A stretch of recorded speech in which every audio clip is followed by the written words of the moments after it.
Pollinators of all kinds seem to really be drawn to this hyssop.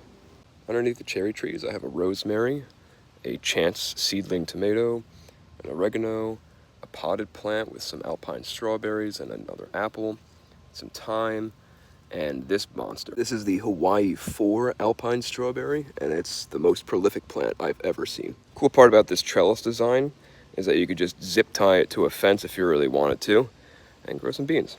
Here's another tiered strawberry tower. Here's a bean teepee, still filling out. In that corner there, I have a bunch of my apple grafts in a fairly shaded location, thriving. Raspberries and blackberries all underneath the apple trees. Really excited. I hope I actually get to taste some of these apples this year.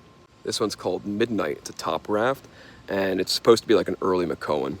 While I was on vacation, I missed most of the summer harvest of these raspberries, but there's still a few coming in. These Primark Freedom blackberries are insanely vigorous.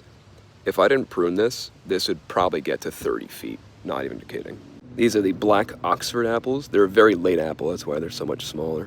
Nice little cluster for the Asian pears that I'm growing over here. They're definitely growing like crazy. This is all Joe Pye weed that I actually topped, and it made it a lot more dense and low, which is kind of cool. Really excited for this to bloom. This is the most diabolical plant ever. The previous owner had planted a ton of this. This is fish mint, and I've really not found a good use for it. I don't like this stuff, and it just grows like crazy. Here's my little patch of walking onions, sure to spread everywhere. This is what happens when you go on vacation and forget about your compost pile for a while. It's still going strong though. Quick pan of all the different figs we have going on here. We have some Brava from this other one. The in-ground blueberries just seem to be so much happier than the potted ones. Super exciting. This is the Lucy Glow apple. I have it in a container right now. I might put it in the ground somewhere. Ironically, this is the Triumph apple, supposed to be very disease resistant, getting shredded by something. You'd always put a smaller plant inside with your larger plants to see if you're watering correctly. These basil plants will wilt way sooner than the apple will. Also want to shout out to this experimental tray. I densely sowed these tomatoes and just ignored them.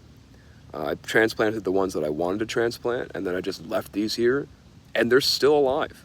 I have not purposefully watered these or taken care of them at any point. They're just in a partially shaded area, and they're still alive. They're just seriously resilient plants. Also, if you don't grow lemon basil, you totally should. This stuff is amazing.